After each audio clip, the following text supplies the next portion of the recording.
Alors qu'est-ce qu'on fait là? Alors là, qu'est-ce qu'on fait? On va boire un café? Non, ça tourne là, c'est normal? C'est vrai? Oui, bah oui, c'est vrai. Il y a des trucs qui vont... De quoi? Je sais pas. Écoute, tu Dans n'as ton jeu? rien, tu cherches quelque chose. Ouais, tu cherches quelque chose, voilà. Bon. Tu n'as rien, tu cherches quelque chose, c'est quand même pas, on te demande pas le bout du monde. Non? Tu le sens pas, ça?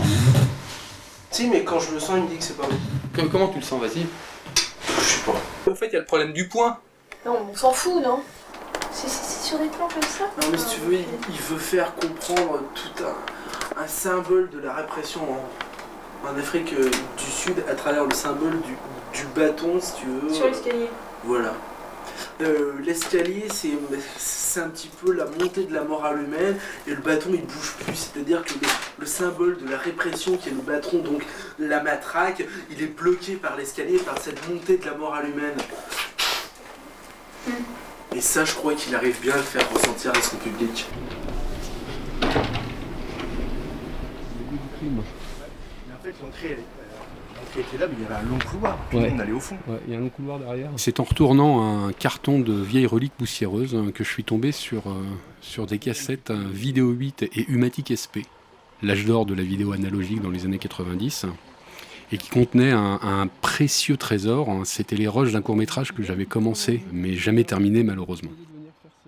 Par chance, je suis toujours en contact avec les membres principaux de l'équipe, c'est-à-dire Benoît, Stéphanie et David. Et j'ai surtout parlé avec David pour essayer d'établir ce qu'on pourrait faire de ces images. En fait, j'avais pas terminé tout le film, il me manquait beaucoup de rush. Alors que faire de tout ça? On s'est naturellement orienté vers un making-of qui pourrait devenir notre Lost in La Mancha à nous. Je me souviens qu'il y a eu des galères, mais avec les bons souvenirs qui remontent. C'est peut-être pour ça que tu as attendu 35 ans. C'est pareil, il y a plein de choses que j'avais oubliées, quoi. On est là pour se les remémorer. Ouais. Vu qu'évidemment, après chaque prise, j'avais très souvent oublié d'éteindre la caméra, on a récupéré comme ça des images sur des dizaines de minutes, avec plein de choses assez intéressantes, que notre équipe d'ailleurs a accepté de venir bien gentiment commenter 35 ans après. On va reproduire un petit peu le contexte de la photo. Ben, tu voulais faire des mises en scène, toi? Il y avait toi d'abord? Excuse-moi. Il y avait toi là. Et on était. Alors, il ne faut pas oublier la jambe gauche par-dessus la jambe droite. Ah d'accord. Là, le cadre, il est bien. Voilà. Ok. Et on était.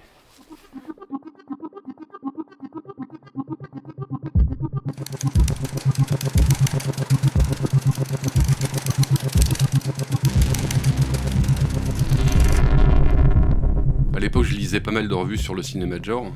Donc, c'était évidemment Mad Movies et puis l'écran fantastique qui était en haut de la pile. Et donc Samy, qui travaillait au salon de coiffure de mon père, m'avait vu en train de feuilleter un Mad pendant que je me faisais coiffer, bichonner. Et puis c'est comme ça que tout a commencé. Il est venu me voir en me disant « Vous aussi, vous lisez Mad Movies ?» Et hop, c'était parti. Donc en référence à toute cette culture bis, voire Z, j'avais décidé d'ouvrir le film avec des bons titres sur toutes ces revues, dont une qui avait publié d'ailleurs un de mes posts dans le courrier des lecteurs. Ma petite référence à Hitchcock qui lui aussi signait ses films. Bah ouais, n'ayons pas peur des ambitions. Et puis c'est là que mon inexpérience a frappé pour la première fois d'ailleurs, puisque j'avais réuni toute l'équipe. Et moi j'avais rien trouvé de mieux à faire que de filmer des bons titres, ce qui était vraiment usant pour tout le monde. Pas tellement une bonne façon d'optimiser le tournage. Mais bon, c'était comme ça. Il fallait bien que jeunesse se fasse. Pour ce qui est du pitch original, je peux pas dire qu'il y avait énormément de substance. En fait, j'avais surtout, moi, plus envie de réaliser des prothèses en latex et des maquillages horrifiques. Mais il fallait que je trouve un lieu pour mettre tout ça en contexte. Et c'est mon ancien prof de dessin qui m'avait proposé la Maison des Compagnons, qui a d'ailleurs donné son titre au film. Un immeuble en pleine restauration au centre de Fontainebleau, puis qui offrait plusieurs types d'atmosphères un petit peu inquiétantes et chaotiques à explorer. Donc c'est comme ça que j'en suis arrivé finalement à imaginer cet artiste de maquillage d'effets spéciaux, interprété par Faux Samy, qui se retrouve parachuté dans un univers un peu comme ça en vrac, et puis dans lesquels il est confronté à ces créations monstrueuses.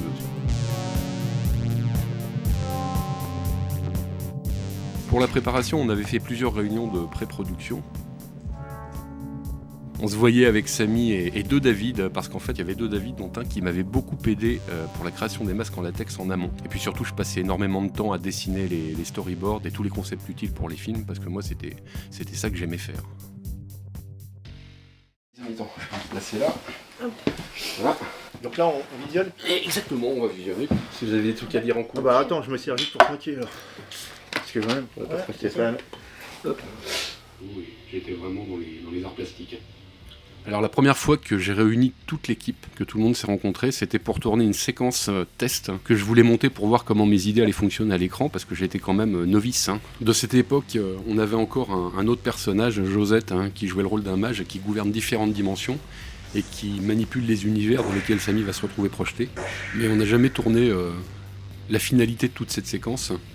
Et tout ce qu'il en reste aujourd'hui, c'est une archive VHS du test original, qui est toujours ça d'ailleurs. Ça permet de constater aussi qu'entre la production finale, si on peut dire, et ce test, en fait, je m'étais fait couper les cheveux, on avait un peu changé tous, et ça explique les petites différences à l'écran. Pour ce qui est du budget, sujet très important dans la production, je dirais que j'ai claqué 200 francs pour acheter le plâtre et le silicone pour les moulages, le latex pour les masques. Parce qu'on avait, en fait, voilà, ça me revient, on avait quand même tourné. On avait des chips quand même. On avait des chips. Des chips et du café, je crois. C'était le budget. Et Ramon, c'est quoi? C'est une chips entre les dents. Sur la rase de plombier. Ramon, c'est Bill. Ouais, c'est Bill, ouais. Dans la gueule faire les pancartes. Maintenant, vous pouvez comprendre ce qu'il y a de drôle avec les dents. Vas-y, ça me bien grand les yeux. Voilà.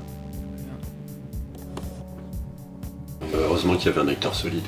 Ouais. En fait, c'est vrai qu'on avait, on avait un acteur, on avait une script maquilleuse, accessoiriste, chef op.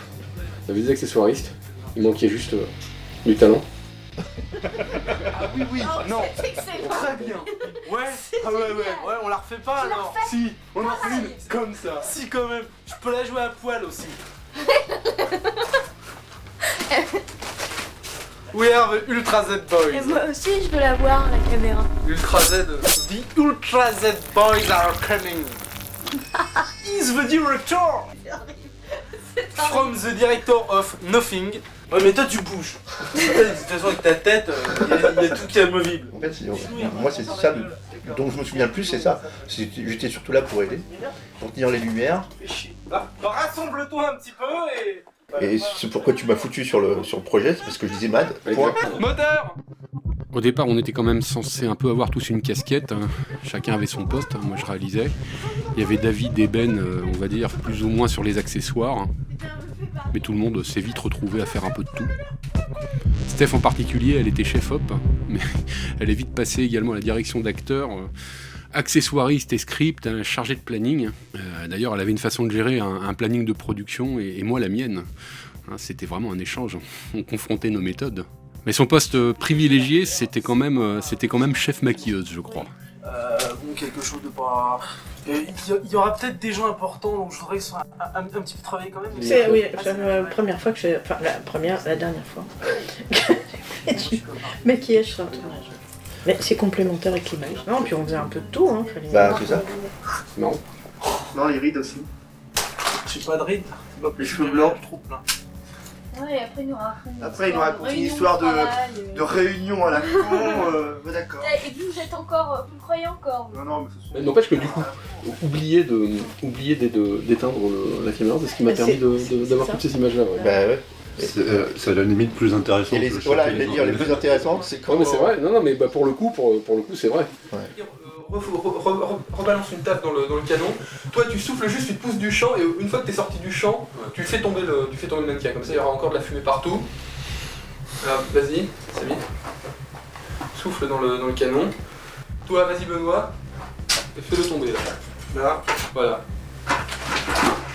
Non, c'est pas. Non, t'avais pas besoin de rentrer dans le champ. Pour moi. Non, mais elle était pas mal en fait. Hein. Le pire, c'est qu'on m'entend dire non, mais c'est bon, t'inquiète pas. C'est le réel qui déchire. Non, c'est bon, elle est bonne. Vas-y, souffle sur la plaie. Mais le club. Hein? Il y a plus de club. Ah bon, bah De toute façon, on verra. allumez-en d'autres alors. Allumez-en une autre de clope. Non, il faut en allumer une autre, là je veux dire, on n'a plus de fumée, on n'a plus rien. Il faut en allumer une autre, il y en a plus. Il en reste. Imaginons qu'il y en ait plus, on ferait comment? Bon bah il en reste, donc c'est essentiel. Oh là putain. On va t'en acheter un paquet de clopes demain 3. J'espère. Benson ultra légère. On va pas chialer parce qu'ils ont une fois du top pour une prise de vue. Oh mais écoute, ça fait au moins la 5ème que j'allume. Bah parce que tu les as fumés sans mon commandement avant, c'est tout. C'est ça, c'est de ma faute. Tu les as fumés sans que je te le demande, mais c'est vrai, Samy. Moi je peux crever. T'es fumeur, hein. Ça veut pas dire que toutes les clopes que t'allumes, je t'ai demandé de les allumer. Si, depuis tout à l'heure, si. Non, t'en as allumé qu'une depuis que je te l'ai demandé. Et c'est à la Benoît. Et là, Benoît, elle a allumé son plein gré. Je t'ai pas demandé à Benoît de l'allumer. 2 à Benoît, 2 à moi. C'est passionnant. Oui, c'est des enfantillages, tout ça. Ça- Non, mais Samy... Non, Benoît. Quoi? Samy braque son flingue, et toi tu viens après, parce que... ok. Tu vois, il faut que tu t'ailles cracher la fumée après, parce qu'il y a plus de fumée... La fumée reste plus longtemps autour du flingue qu'autour de la plaie. D'accord? Ok, vas-y, pousse-le maintenant, le mannequin, Benoît.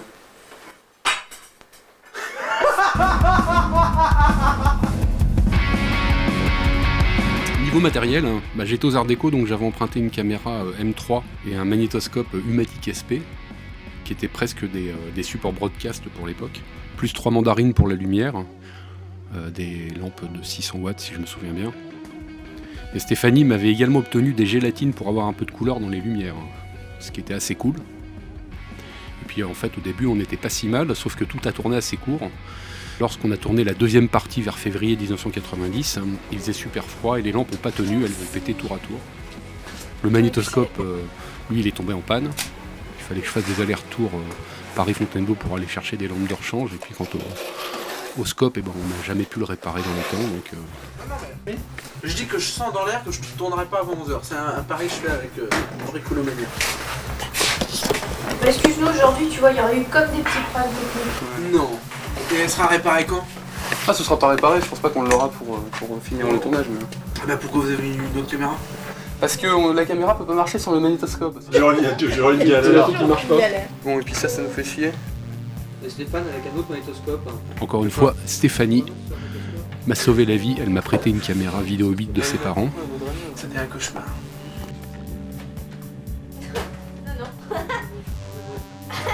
Pour parfaire le tout, il y avait sans doute des sales gosses qui m'avaient volé les masques en latex. Donc un matin, quand je suis arrivé sur le plateau, ils avaient disparu. Et puis il a fallu que je refasse en à peine une journée, alors qu'il y a quand même des contraintes de séchage assez longues. Mais bon, on n'avait pas le choix, il fallait qu'on tourne. Comment je la regrette, ma gueule de l'époque. Mais finalement, moi, ce qui m'intéressait, c'était vraiment l'image dans sa globalité. Un Jackson Pollock du collage pictural. Un Monet de l'éclairage, un vrai artiste, quoi. N'ayons pas peur des ambitions. Non, mais c'est bien parce que. On parlait. Au regard de la situation, il y avait comme une évidence. Aux Arts Déco, il y avait des intellos. Ah ouais. Tu vois, donc je m'étais dit, ouais, c'est cool en fait, on va mettre de l'intellect là-dedans. En fait, c'était de la merde. L'erreur. Erreur, grave erreur. Vous montrez comment on s'occupe d'un acteur. Oui, vas-y. Ah, balance-moi toute ta sauce, Stéphane. Oh non, et pas les yeux, c'est Pas dégueulasse. les yeux. C'est juste de l'œuf avec de... Avec de la purée de pois. Pas dans les... C'est très écologique en fait. Ah, t'es mieux comme ça, je te prête. Tout est dans le poignard. Non, puis vite, franchement, on était au spectacle avec Samy qui faisait ses conneries. C'est vrai que le Samy chaud. Ah ouais. C'est pour un cocktail, C'est vous gore. disiez? Moi, j'aime. Je suis pas. C'est créatif, vous avez très bien travaillé, mademoiselle. Non, moi j'aime. J'aime, je vais être la poubelle pour aller danser. Bon, moteur. Je fais quoi? Tu fais rien. Oh, cool. Action.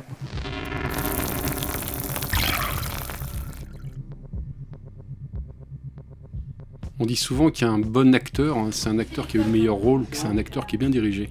Action. Bah voilà l'histoire. Moins violent, ouais, moins violent. À la bouche, t'as l'air malheureux. J'aime pas la bouche. Non, la bouche. Ouais, mais c'est ta bouche, hein. Quand tu l'ouvres, t'as l'air d'un con. Déjà, quand tu parles, ça craint. Évite de le faire exprès en plus. Vas-y. C'est genre, merde, quelque chose, hop. Ouais, voilà, c'est exactement ça qu'il faut que tu fasses. Si t'entends un bruit, un peu sur ta tête, et ensuite tu vois... Voilà, c'est ça, c'est ça. Le coaching. Ouais. Là. Je presse l'oreille. Voilà, c'est ça. Tu dresses l'oreille et tu regardes. Exactement.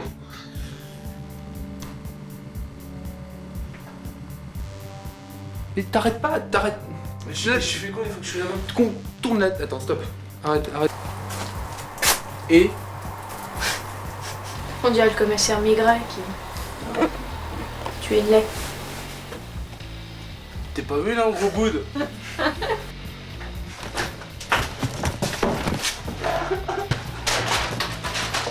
Merde, la bouche. Go. Mais la première prise, elle était bien. Mais Non, ouais, mais en fait, il y a plein de trucs que j'ai filmés, mais pourquoi je refilme? Qu'est-ce que j'apporte en faisant cette prise supplémentaire? Putain, je suis là, je l'ai pas dans le champ. C'est assez dur. Oui, parce qu'il faut, faut vraiment que je tombe pile sur le cadre sur sa gueule, tu vois. Je dois être à côté. On va la refaire. Tu tournes là. Merde. Merde, j'étape Inde, ça veut dire.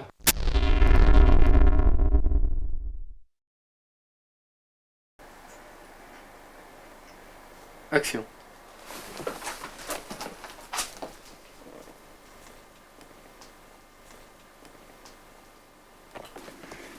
Si j'allume les caméras là et que je te dis de me faire un coup d'humour, tu seras plus marrant.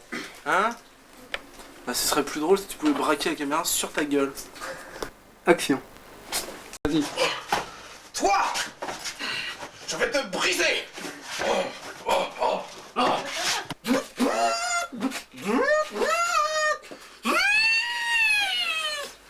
Samy, action.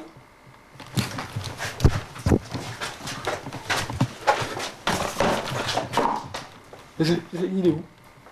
Il est où dans le champ? Regarde. Ouais, bien sûr. Action. Bouge un petit peu, Yann, fais des petits... Qu'est-ce que je vais faire là? Ultra Z. The Ultra Z boys are coming. Soon on your screen is the director C'est horrible. from the director of Nothing.